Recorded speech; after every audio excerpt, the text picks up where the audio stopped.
or not? Yes and no. They have to check that if the adverse event is solicited, then yes, otherwise no. So what is the solicited mean? Okay, the solicited is nothing but if the adverse event is already anticipated in the study. Some of the studies adverse events are anticipated. Anticipated means they can guess that if the subject took this drug in this trial, they might get this kind of adverse event. So, for example, if we take this is the trial only. As I said, this is the vaccination trial, newborn babies. Now tell me, I think this must everyone know. If any like baby or infant, if we give the vaccine, what kind of adverse event they can get? Hyperthermia. Fevers. Yeah, and what else? I know. Vomitings. And what else? Redness around the site of. Correct. Yeah, these are the adverse event, right? If we subject, this baby will take the vaccine. So most of the cases, the baby will get that fever. Okay, and then sometimes it's a vomiting sensation or vomitings, and then sometimes injection site, that the swelling of the injection site, and the redness or the rashes sometimes. So these are the common adverse event. This we can expect for the baby. Okay, so those adverse event for this trial is anticipated, right? They can expect everyone. So in that case, what they will do, they will mention in the protocol somewhere in the study. So the adverse events, if they will check that this adverse event happen or not, this adverse event happen or not. So those kind of adverse event, we can call it as a solicited. If it's not that list, and then it's unsolicited adverse event. Okay. So the start date of the adverse event, when it was started, and the adverse event is ongoing. Still this adverse event is ongoing or not? Yes or no? If it's no means they have to enter the end date. Okay.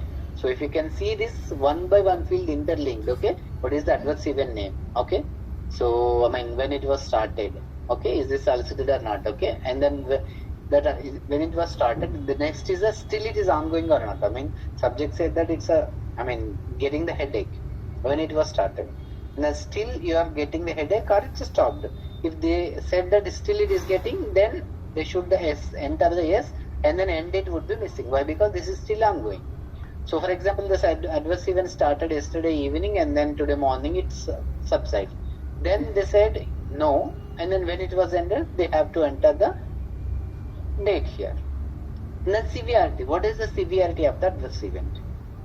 Okay, mild, moderate, severe. If we can say the headache, we can get the mild and moderate, severe. So what kind of severity is this? Next, outcome. So the outcome is nothing but that adverse event is still it's ongoing or resolved with the sequel, and then not resolved, fatal or unknown. Okay, there will be any option they can set that up. What is the final outcome of the adverse event? Okay, then the action taken. So with this adverse event, the principal investigator or doctor did taken any action. If yes, what are those actions? They can select this either one of the options. If they have not taken any action, then they select the unknown or not applicable, whatever it may be. Okay. So then the relationship is nothing but this adverse event is related to your test drug. So that might be the not related or unlikely related, possibly, probably, definitely. Okay. So based on the doctor investigation, they can select one of the option. So this expectedness, this adverse event is expected or not. If yes, then yes, they can put.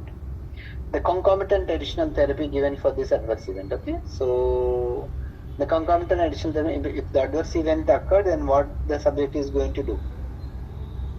Obviously, they can take the concomitant. If we are suffering for the femur, obviously we are going to take the dolutegravir. So likewise in the clinical trial also, if the subject is suffering from any particular adverse event, so based on the doctor prescription, they can take some medication. That is nothing but concomitant medication.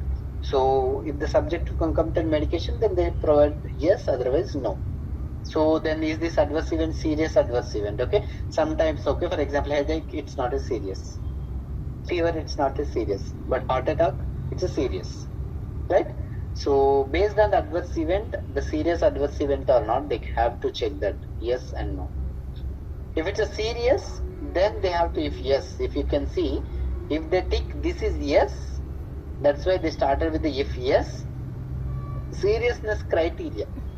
If the adverse event serious, what is the criteria of the seriousness? Okay, that might be a life-threatening adverse event. The first is disability or incapability required or prolonged hospitalization resulting in death or other important medical event. So these are the options. They have to check either one of the option. If they tick yes, if they tick no, then they can leave blank this field. Okay, so again, if you can see here the other important medical event, then they have to, if the subject select this one, they have to enter what is that other important medical. This is the free text. Okay, so if the seriousness is other important medical event, they specify what is that. Okay, they have to, subject has to specify. And then related to trial procedure. Okay, so this adverse event is related to any trial specific procedure, yes or no. And then if the subject died, then what is the date of the death? So death date they have entered. So was the autopsy performed? Okay, if the subject is dead, then the autopsy performed, yes or no. So if yes, then what is the autopsy performed date? And then what is the hospitalized admitted date? And the hospitalized ongoing, yes or no. So and then if no, then what is the discharge date? Okay. So these are the adverse event form. If you can see, this is the kind of question in each and everything. The subject occurred adverse event one by from this adverse event name, date, and then severity, outcome, when it was stopped, relation, expectedness, seriousness, everything they'll ask. Okay. So these data is based on this. Okay. Obviously, this adverse event data is going to capture like this in the database. Okay. So these for each and every subject. Each and every subject means if the subject occurred adverse event, they can enter this data. If not, then they cannot have any data into adverse event form. So now remember, each and every form is a one raw data set. Each and every variable is a one raw variable. So whenever you open the data set, what will be there? So the data set name and then variables. Okay. So the each and every field is nothing but one raw variable. So each and every raw data set is a one form is a raw data set. Okay, so is that clear for everyone? You have any questions so far? Clear, sir. Okay, great. So likewise, adverse event, there will be n number of form will be decided. Okay, this is the, if you can see. Okay, the next form would be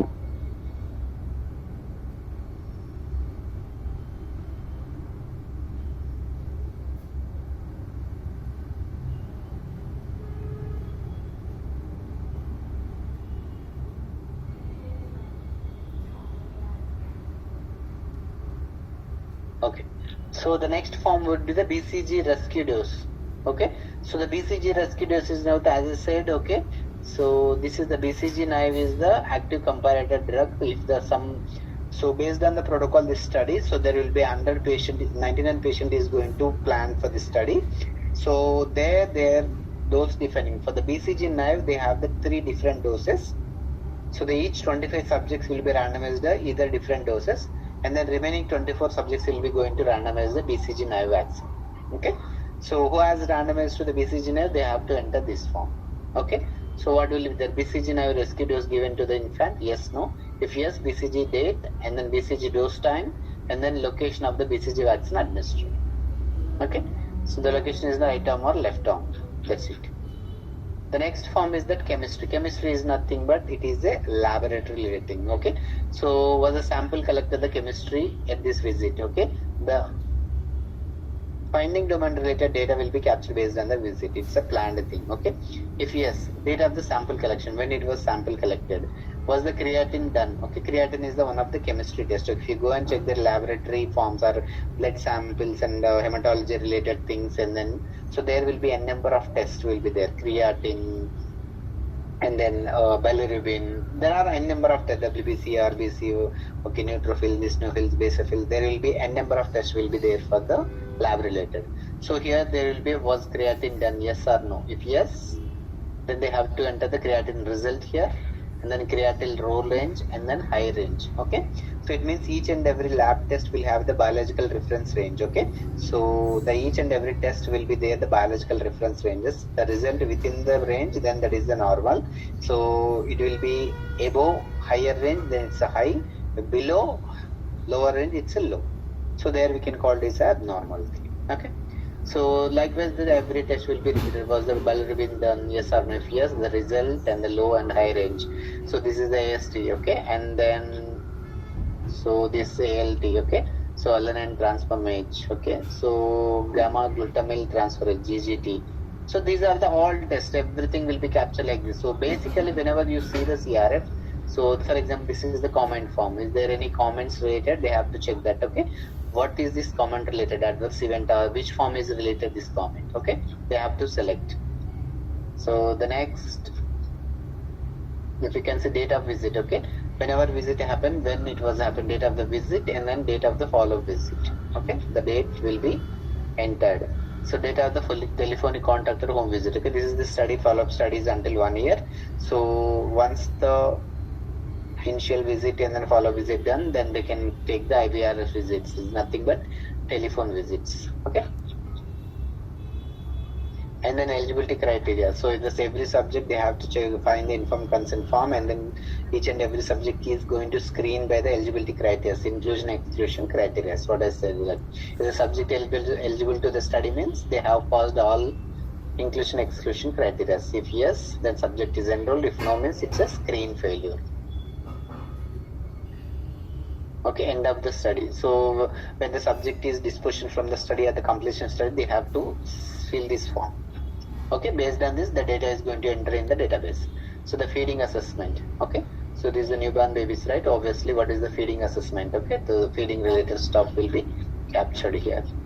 And then hematology. So this is one of the lab form. Okay, so if you can see the white cells and then red blood cells, WBC, RBC, hemoglobin, neutrophils, basophils, eosinophils, these will be there for the lab.